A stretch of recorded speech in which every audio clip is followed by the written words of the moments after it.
에베소서를 묵상하다가 보면 곳곳에서 바울의 그 심정이 묻어납니다. 에베소 성도들을 향한 안타까움과 그 애정이 느껴집니다. 오늘 함께 읽은 본문을 묵상하면서도 동일한 것을 저희가 발견하게 되는데요. 하나님의 자녀이고 하나님의 동역자로 부름받았는데 그들은 하나님의 그 풍성함을 누릴 수 있는 그 모든 것을 갖췄는데도 불구하고 그들이 영적으로 빈약한 삶을 살아가는 것, 그것이 너무나도 안타까운 거죠. 말하자면 통장의 잔고는 너무나도 넘쳐나요. 그런데 매일매일 하루하루 허덕이면서 물질에 허덕이면서 살아가는 인생과 똑같은 거죠.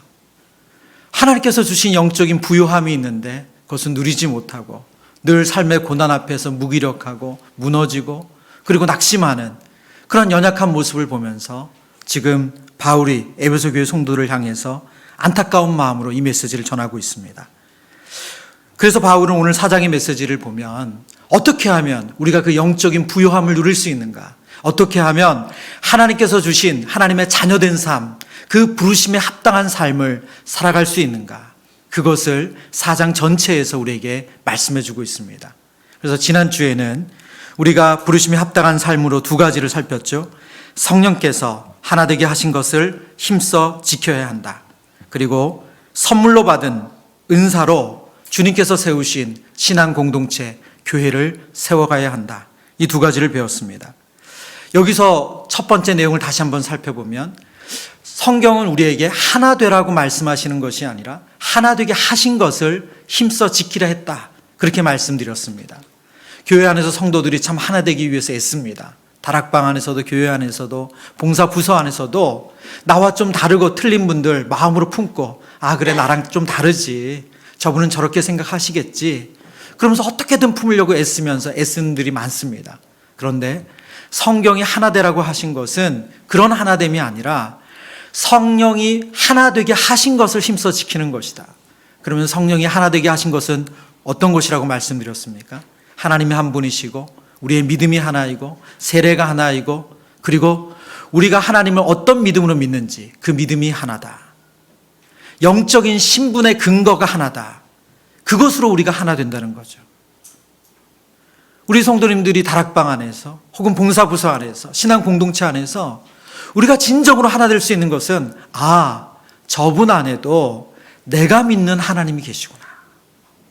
저분도 나와 똑같이 은혜로 구원받았구나. 저분도 정말 나처럼 한 아버지 하나님을 믿고 있구나. 그것이 우리를 하나 되게 하는 거다. 그 말씀을 나눴습니다. 두 번째 부르심에 합당한 삶은 하나님께서 우리에게 은혜로 주신, 선물로 주신 그 은사를 사용해서 하나님께서 우리에게 세우라고 말씀하신 교회 공동체, 신앙 공동체를 세우라는 것이라고 말씀드렸습니다. 이것은 하나님께서 선물로 주셨기에 누구도 자랑할 수 없다. 내 것이다 자랑할 수 없고 내가 누구보다 뛰어나다고 자랑할 수도 없다. 여기서 중요한 것이 한 가지 있습니다. 간혹 우리 성도들 가운데는 목사님 저는 할 줄 아는 게 아무것도 없어요. 그냥 저는 자리만 채우는 거예요. 저는 그냥 예배당에 제가 자리만 채우는 역할만 하는 거지. 목사님 저는 아무것도 할 줄 몰라요. 여러분 성경의 말씀을 보면 그런 분은 없어요. 왜 없을까요? 우리 에베소서 4장 16절 말씀 같이 읽어보겠습니다. 에베소서 4장 16절. 지금 19절이 먼저 올라갔네요. 4장 16절입니다. 같이 읽어보겠습니다. 시작. 그에게서 온몸이 각 마디를 통하여 도움을 받음으로 연결되고 결합되어 각 지체의 분량대로 역사하여 그 몸을 자라게 하며 사랑 안에서 스스로 세우느니라. 아멘. 오늘 성경이 뭐라고 말씀하고 있습니까? 우리의 신앙 공동체의 영적인 성장과 성숙은 어떻게 이루어진다고요? 각 마디를 통하여 도움을 받고 연결되고 결합되어서 각 지체의 분량대로 역사해서 그 몸을 자라게 한대요. 말하자면 저는 할 줄 아는 게 아무것도 없어요 라고 말씀하시고 생각하시는 그분도 우리의 지체예요. 그 지체와 연결되고 연결돼서 그 몸이 자라는 겁니다. 교회 안에는 소용없고 필요 없는 분 없습니다. 그런 분은 단 한 분도 없어요. 하나님께서 그 지체들을 통해서 그리스도의 몸을 세운다고 말씀하세요. 그렇기 때문에 목사님 저는 노래도 잘 못하고요. 저는 몸도 약해서 힘쓰는 것도 못하고요. 저는 애들 가르치는 건 더 못하고요. 만약 이렇게 눈에 보이는 섬김을 통해서 우리의 존재감을 드러내는 것만이 교회를 세운다고 생각하시면 그것은 오늘 성경이 가르치시는 메시지가 아니라는 거예요. 누구도 교회 안에는 필요 없는 존재가 없어요. 하나님께서 그 한 분 한 분을 통해서 그 한 분 한 분이 연결되어서 그리스도의 몸을 세운다고 말씀하십니다. 작년에 이제 오랫동안 섬겼던 교회를 떠나올 준비를 하면서 제 안에는 하나하나 새롭게 보여지는 일들이 있었습니다. 근데 그 중에 하나는 10여 년 동안 매일 제가 새벽같이 다녔던 그 송림의 본당에서 마당을 쓰는 집사님이셨어요. 행사지원부. 교육자들이 매주 새벽 6시면 기도회를 하거든요. 근데 그 기도회 전에 교육자들이 출근하는 길에 이 송림 앞에 낙엽을 쓸고 눈을 치우고 오늘처럼 비가 오면 웅덩이가 생기잖아요. 그 웅덩이, 비웅덩이를 치우는 매일 빗자루질을 하시는 우리 성도님이 계셨어요. 사실 그 성도님 성함도 몰라요. 그런데 10년을 넘게 그분을 본 거죠. 근데 이제 어쨌든 이제 더 이상 그분도 뵐 수 없다고 생각하는 그런 마음이 있어서 하루는 그분에게 말을 걸었어요. 집사님 너무 수고 많으세요. 이런저런 얘기를 했어요. 근데 제가 그분과 이야기를 나누면서 너무너무 감사했어요. 그분은 매일 새벽 5시인지 5시 반인지 모르지만 가장 일찍 주일날 나오셔서 그 마당을 쓸면서 예배를 준비하시면서 정말 그분 안에 있는 교회에 대한 그 사랑, 정말 주님을 향한 그 사랑을 다 표현하고 계시더라고요. 긴 시간 얘기 나눈 것도 아니고 짧은 시간 이야기를 나눴는데 정말 그분에 대한 존재감은 저에게도 그렇게 크지 않았거든요. 근데 얼마나 감사했는지 모릅니다. 오늘 말씀 그대로죠. 그에게서 온 몸이 각 마디를 통하여 도움을 받음으로 연결되고 결합되어 각 지체의 분량대로 역사하여 그 몸을 자라게 하며 사랑 안에서 스스로 세우느니라. 하나님께서 각 지체의 분량대로 역사해서 사랑 안에서 그리스도의 몸을 세운대요. 아마 그분 아는 분 교회 안에 몇 없을 겁니다. 같은 봉사 부서에서나 그분 이름을 알 거예요. 그렇게 눈에 띄는 분이 아니에요. 아무도 몰라요. 그러나 10년이 넘게 정말 주님의 몸된 교회를 사랑해서 늘 그 시간에 나와서 비지를 하시고 예배를 섬기시는 그분.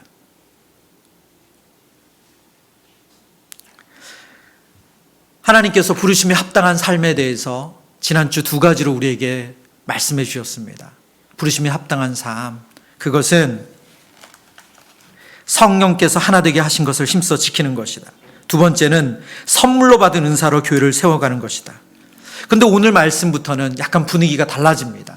오늘 17절 말씀 우리 같이 읽어보겠습니다. 에베소서 4장 17절 같이 읽습니다. 그러므로 내가 이것을 말하며 주 안에서 증언하노니 이제부터 너희는 이방인이 그 마음에 허망한 것으로 행함같이 행하지 말라. 제가 강조한 말씀이 있죠. 너희는 이방인이 그 마음에 허망한 것으로 행함같이 행하지 말라. 이전에 바울이 전하던 메시지와 사뭇 분위기가 다릅니다. 아주 강하게 도전하고 있죠. 긍정적으로 영적으로 도전했던 것과 다르게 아주 질책하듯이 그들에게 권하고 있습니다. 너희는 이방인의 그 마음에 허망한 것으로 행함같이 행하지 말라. 그리고 나서 그들이 보여줬던 이방인의 악함이 무엇인지를 말합니다. 그게 바로 옛 생활에 대해서 그들이 버리지 못한 내용이에요. 그래서 오늘 부르심에 합당한 삶 2라고 제가 제목을 붙여봤는데 거기에 첫 번째는 옛 생활에 대한 청산입니다. 옛 생활에 대한 청산. 우리가 하나님의 자녀로 하나님의 동역자로 부르심에 합당하게 살아가려면 우리의 옛 생활에 대한 청산이 있어야 됩니다. 에베소서 4장 19절 말씀입니다. 그들이 감각 없는 자가 되어 자신을 방탕에 방임하여 모든 더러운 것을 욕심으로 행하되. 에베소 성도들에게 지금 말하는 거예요. 그들이 지금 에베소 지역 안에 있는 그들의 문화 속에 담겨 있는 그 옛 생활의 모습에 대해서 지금 바울이 지적하고 있습니다. 이 19절에 사용되어 있는 세 가지 헬라어가 있는데요. 첫 번째는 방탕. 이것은 난잡하고 주셉잡기에 빠져 있는 지나친 성생활을 표현할 때 방탕이라는 단어를 썼습니다. 그리고 두 번째, 더러운 것이에요. 이것은 장례식 때 무덤을 덮는 흙을 가르치는 말입니다. 그러니까 정말 지저분한 거죠. 부도덕함, 이것을 나타내는 말이 더러운 것입니다. 세 번째는 욕심이에요. 탐욕, 탐심, 결코 만족을 주지 못하는 것들에 대해서 끊임없이 바라는 마음을 탐심이라고 표현했습니다. 에베소 안에 만연되어 있는 이 세 가지, 방탕, 더러운 것, 욕심. 너희들은 이것들을 따라서 행하면 안 된다는 거예요. 이 이방인의 행동을 너희들이 따라가면 안 된다고 말합니다. 당시 에베소라는 지역은 로마 제국에서도 무역하는 도시로서 아주 큰 도시였습니다. 거기에 가장 강력한 신전이 있었는데 다이아나 신전이에요. 풍요의 여신이죠. 여러분, 고대의 많은 신전이 그렇지만 그 신전에는 신전을 섬기는 많은 여사제들이 있습니다. 그들은 아주 음란한 행위를 통해서 말하자면 그들이 섬기는 신을 예배해요. 그리고 그 문화가 도시 전체를 감쌉니다. 에베소 성도들 안에도 그들 가까이 그런 문화가 있었고 그들은 직간접적으로 그들과 연결돼서 아마 생활을 했을 거예요. 지금 바울이 그런 것을 알고 있기 때문에 그들에게 말하는 거죠. 너희는 이방인이 그 마음에 허망한 것으로 행한 같이 행하지 마라. 그리고 이어서 에베소서 4장 20절에 이렇게 권면합니다. 오직 너희는 그리스도를 그같이 배우지 아니하였다. 무슨 말입니까? 에베소 성도들은 그들의 행위가 악한 것과 그리고 그들이 어떻게 삶을 살아야 되는지를 알고 있다는 거예요. 바울과 그의 일행들이 에베소서에서 복음을 전하며 하나님의 자녀다운 삶, 그리스도를 따르는 삶을 가르쳐 주었기 때문에 이방인이 따라가는 그 삶이 있고 성도가 살아내야 될 그 삶에 대해서 그들이 알고 있다는 거예요. 오직 너희는 그리스도를 그같이 배우지 아니하였다. 저는 이 대목에서 예수님께서 산상수훈에서 천국의 백성들이라면, 천국을 소망하는 제자들이라면 이렇게 살아야 된다 말씀하시면서 우리에게 도전하신 메시지가 있습니다. 마태복음 6장 24절이죠. 한 사람이 두 주인을 섬기지 못할 것이니 혹 이를 미워하고 저를 사랑하거나 혹 이를 중히 여기고 저를 경히 여김이라. 너희가 하나님과 재물을 겸하여 섬기지 못하느니라. 너희가 하나님과 재물을 겸하여 섬기지 못한다. 아마 에베소서 성도들 안에서도 정말 예수님 열심히 믿으면서 동시에 그 이방 사람들이 그들이 이전에 살았던 그 생활 모습을 여전히 남겨두고 있는 많은 성도들이 있었을 거예요. 오늘 예수님의 말씀으로 한다면 뭐죠? 하나님과 재물을 겸하여 섬기는 거죠. 그러나 하나님과 재물을 겸하여 섬긴다는 것은 무슨 뜻입니까? 여전히 내가 결정권자라는 거예요.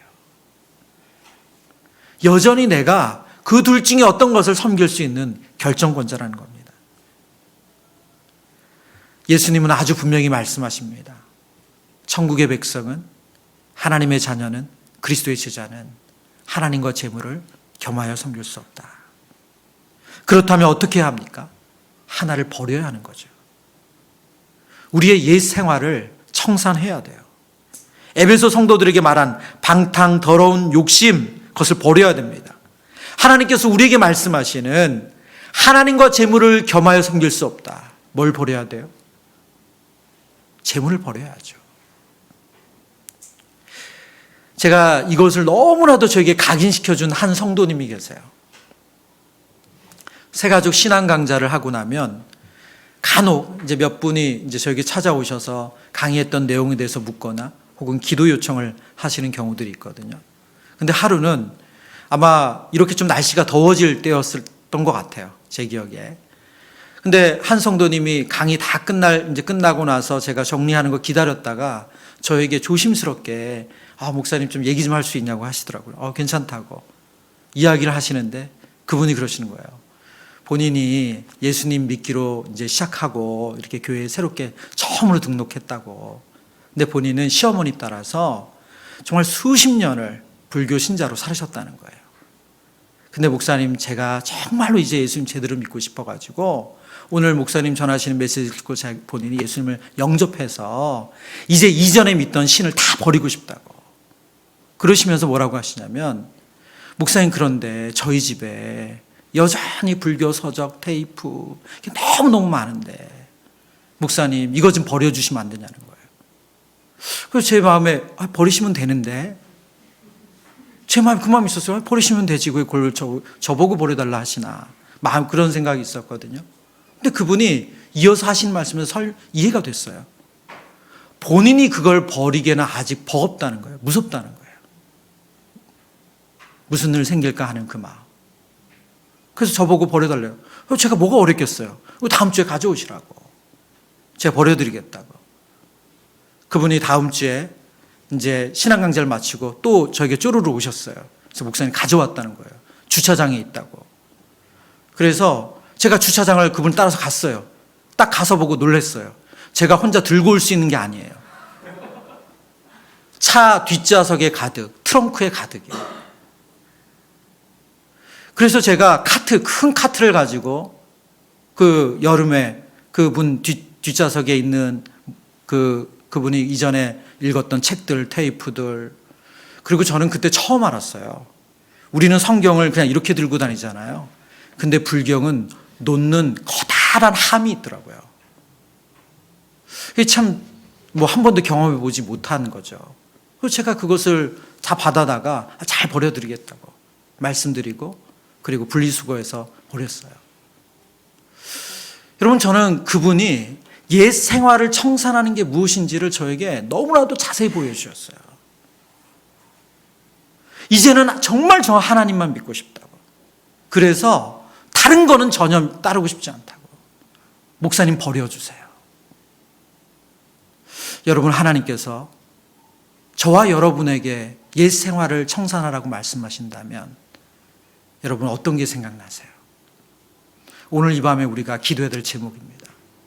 여전히 우리가 주님을 섬긴다고 하고 주님을 따른다고 하는데, 바울이 에베소 성도들에게 너희들 안에 있는 방탕, 욕심, 탐심, 그 더러운 것, 그거 행하면 안 된다. 골로새서에 보면 하나님께서 이것들에 대해서 조금 더 자세한 내용을 해주고 있습니다. 골로새서 3장 5절과 그리고 이어서 8절 9절입니다. 5절 말씀 제가 읽습니다. 그러므로 땅에 있는 지체를 죽이라. 곧 음란과 부정과 사욕과 악한 정욕과 탐심이니 탐심은 우상숭배니라. 8절입니다. 이제는 너희가 이 모든 것을 벗어버리라. 곧 분함과 노여움과 악의와 비방과 너희의 입에 부끄러운 말이라. 너희가 서로 거짓말하지 말라. 옛사람과 그 행위를 벗어버리고. 지금 바울은 골로새 성도들을 향해서 꼭 에베소 성도들에게 말했던 것처럼 땅에 있는 지체를 죽이라고 말씀하시며 그들의 옛 행위, 그들의 옛사람의 모습을 벗어버리라고 말씀하시며 음란, 부정, 사욕, 악한 정욕, 탐심, 분함, 노여움, 악의, 비방, 부끄러운 말, 거짓말, 그것들을 청산하라고 말씀하고 있습니다.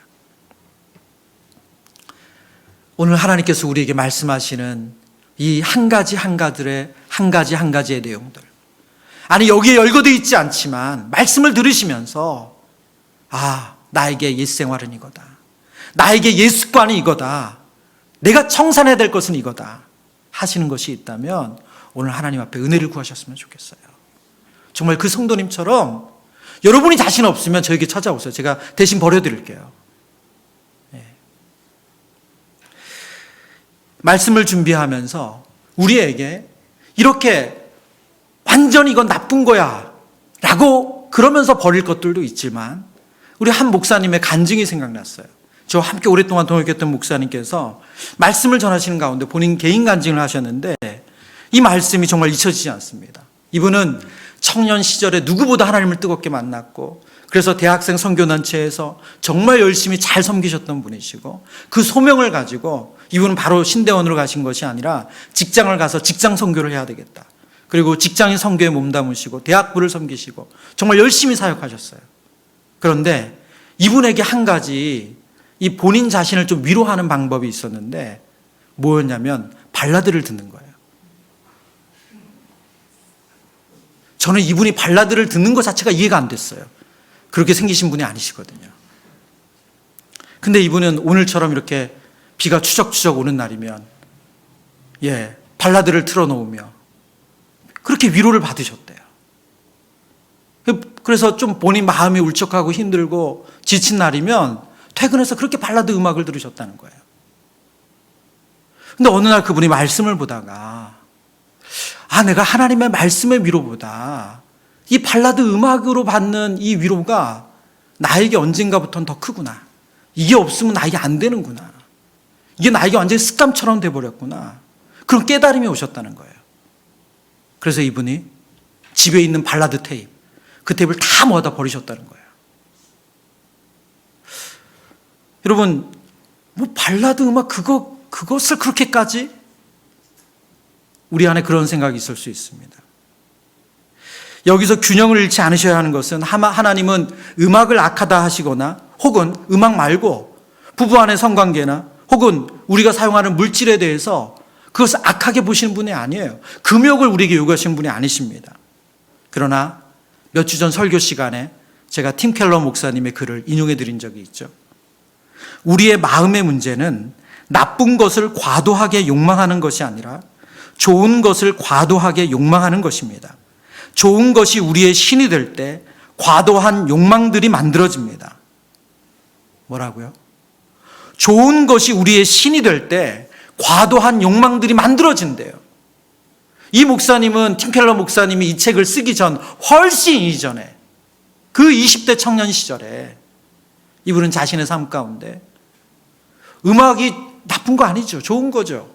그러나 그것을 과도하게 욕망하게 되면서 그것이 자신에게 이제는 신처럼 되어버렸구나. 그것을 깨닫고 그것을 청산하신 거죠.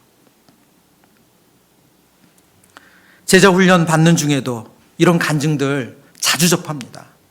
남자 성도님들은 여전히 컴퓨터 안에 있으면 안 되는 음란한 영상들, 말씀을 듣고 훈련 받으면서 싹 지웠다 하시는 분들 너무 많고요. 그리고 정말 과도한 취미 생활을 가졌던 우리 여자 성도님들, 그리고 과도한 모임에 집중했던 그런 생활들을 청산하셨다는 분들 자주 만납니다. 부르심에 합당한 삶에 하나님께서 우리에게 요구하신 것이 무엇입니까? 옛 생활에 대한 청산이에요. 그것이 누구에게나 보기에 악한 것일 때도 있고요. 아니면 겉보기에는 괜찮은 거예요. 음악처럼 나쁜 게 아니에요. 일처럼 괜찮은 거예요. 그러나 그것이 과도한 욕망들이 되어 있다면 그것은 우리가 청산해야 될 내용이라는 것이죠. 부르심에 합당한 삶 두 번째는 진리 안에서 배운 새로운 삶을 연습해야 합니다. 에베소 4장 22절로 24절의 말씀 우리 같이 읽어보기를 원합니다. 본문 22절부터 24절 함께 읽습니다. 너희는 유혹의 욕심을 따라 썩어져가는 구습을 따르는 옛사람을 벗어버리고 오직 너희의 심령이 새롭게 되어 하나님을 따라 의와 진리의 거룩함으로 지으심을 받은 새 사람을 입으라. 아멘. 제가 오늘 본문을 읽으면서 두 군데에 색을 넣었습니다. 강조를 했죠. 옛 사람을 벗어버리고 그리고 24절에는 새 사람을 입으라. 오늘 성경은 대조해서 설명하고 있습니다. 벗어버리고 입으라. 옛 사람은 벗어버리고 새 사람은 입으라. 벗은 후에 새 옷을 입는 것은 너무나도 자연스러운 것이죠. 하나님께서 우리에게 옛 생활을 청산했다면 하나님께서 우리에게 허락하신 의와 거룩으로 지어진 새 사람을 입으라고 말씀합니다. 고린도후서 5장 17절 말씀입니다. 그런즉 누구든지 그리스도 안에 있으면 새로운 피조물이라. 이전 것은 지나갔으니 보라 새 것이 되었도다. 우리가 어떻게 새 사람을 입습니까? 어떻게 우리가 새 사람을 입게 됐다고요? 어떻게 우리가 의와 거룩으로 지어진 새 사람을, 그 새 옷을 입게 되었습니까? 그리스도 안에 있기 때문이에요. 그리스도 안에 거하면 우리는 새 옷을 입습니다. 새로운 피조물이 된대요. 새 사람이 된대요. 그러면 우리는 어떻게 그리스도 안에 있게 되었습니까? 에베소서 2장에 바울이 이것을 너무나도 감격해서 말해요. 에베소서 2장 4절 5절입니다. 긍휼이 풍성하신 하나님이 우리를 사랑하신 그 큰 사랑을 인하여 허물로 죽은 우리를 그리스도와 함께 살리셨고 너희는 은혜로 구원을 받은 것이라. 아멘. 여러분, 바울은 이 메시지를 전하면서 에베소 성도들에게 너무나도 감격하고 감사하며 말합니다. 하나님의 긍휼이 얼마나 크신 줄 아냐? 하나님의 사랑이 얼마나 큰 줄 아냐? 우리가 구원 얻은 것은 우리의 노력과 수고가 아니다. 그것은 하나님의 크신 사랑이고 하나님의 긍휼하십니다. 그것은 은혜다. 그래서 바울은 이것을 후에는 선물이라고 바꿔요. 선물. 구원은 선물이다. 그리스도 안에서 새로운 피조물이 될 수 있었던 것, 그것은 하나님의 선물이라는 거예요.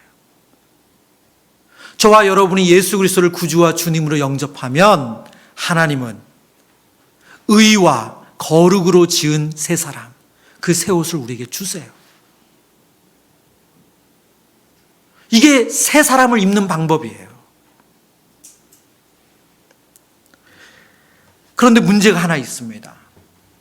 예수님을 만났을 때, 우리가 예수님을 인격적으로 만나고 또 예수님을 체험적으로 만나고 예수님을 감격적으로 만났을 때는 내가 그리스도 안에서 새로운 피조물이라는 것이 너무나도 분명해요. 그래서 그때는 정말 말하자면 그 발라드 음악 싹 버렸어. 그런데 다시 요즘은 우리 영웅씨 음악으로 다시 다 채웠어.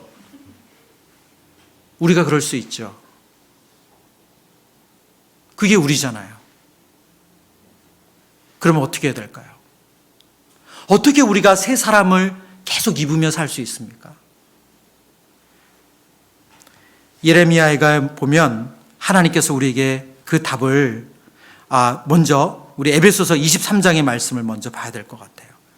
에베소서 4장 23절입니다. 4장 23절 24절 같이 읽어보죠. 23절 24절 시작. 오직 너희의 심령이 새롭게 되어 하나님을 따라 의와 진리의 거룩함으로 지으심을 받은 새 사람을 입으라.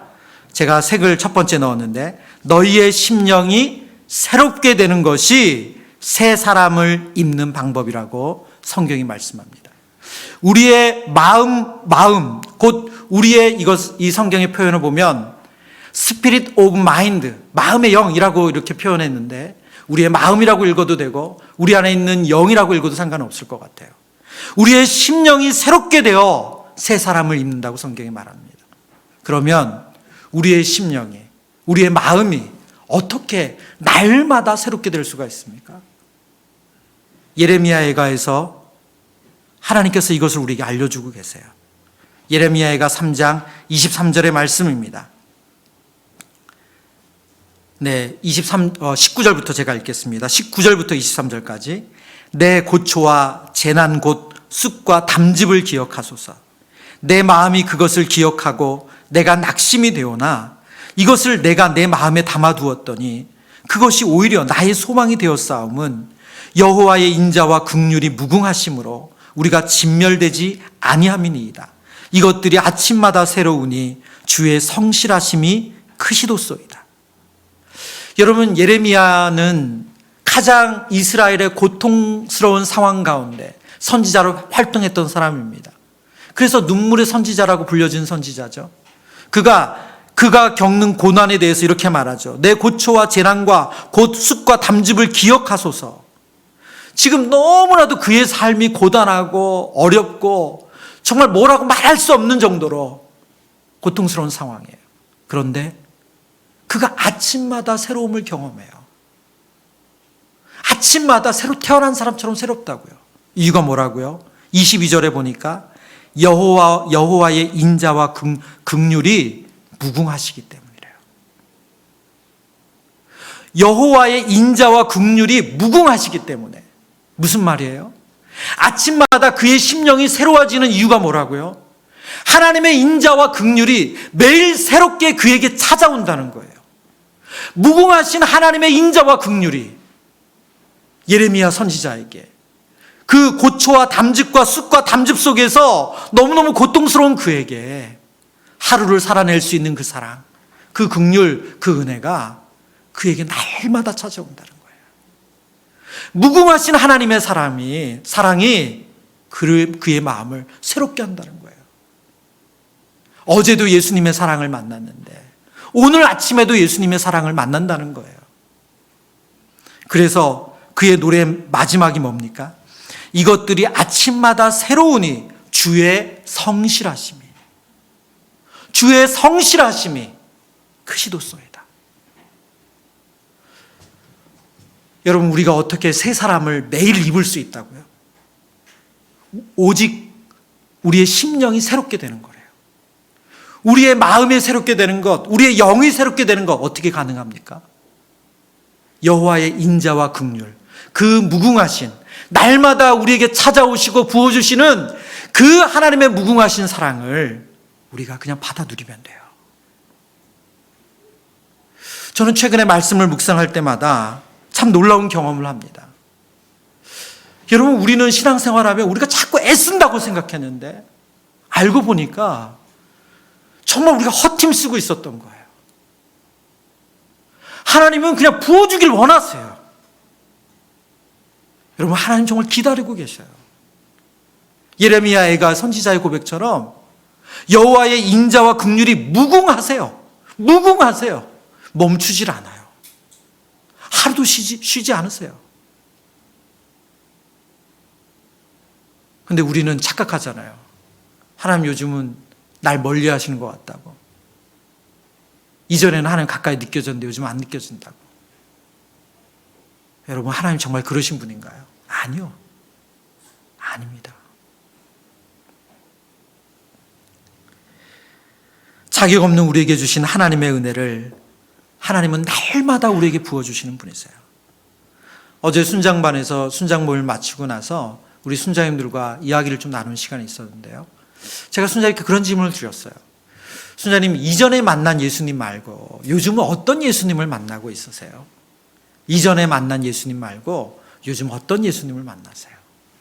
순장님들이 다양한 고백을 하시더라고요. 저는 요즘 이런 예수님을 만나고 있어요. 정말로 각양의 모습의 예수님의 모습을 이야기해 주셨습니다. 그건 전혀 이상하지 않죠. 왜요? 하나님은 정말 무궁무진하신 분이시니까. 중요한 것은 우리가 매일 그 예수님을 만나고 있다는 거예요. 우리가 매일 그 하나님을 만나고 있다는 겁니다. 말씀을 정리합니다. 하나님 우리에게 부르심에 합당한 삶을 살라고 말씀하세요. 그 부르심에 합당한 삶은 영적인 풍성함을 누리는 삶입니다. 오늘 본문을 통해서 하나님께서 뭐라고 말씀하고 계십니까? 부르심에 합당한 삶, 그 첫 번째는 옛 생활에 대한 청산을 해야 된다고 말씀하세요. 저와 여러분에게 아직도 남아있는 옛 사람의 습관, 그리고 남들이 보기에는 에이 그게 뭐라고, 그게 무슨 죄라고 할지라도 내가 그것을 과도하게 욕망하고 있다면 우리가 그것을 청산해야 될 겁니다. 두 번째는 진리 안에서 예수 그리스도를 통해서 배운 새로운 삶을 우리가 살아야 돼요. 그러려면 오직 우리의 심령이 새로워져야 되는데 우리의 심령이 새로워지는 것은 어떻게 가능합니까? 하나님의 인자와 긍휼, 그 무궁하신 하나님의 인자와 긍휼을 우리가 받아 누리면 돼요. 그렇기 때문에 우리가 할 일은 여러분이 오늘처럼 하나님 앞에 나가는 거예요. 내일 아침에도, 내일 밤에도, 또 내일 모레 그 아침에도. 그러면 하나님은 예레미야 선지자가 고백했던 것처럼 아침마다 새로우니, 아침마다 새로우니 주의 성실이 크시도소이다. 이 고백을 우리가 하나님께 드리게 될 줄 믿습니다.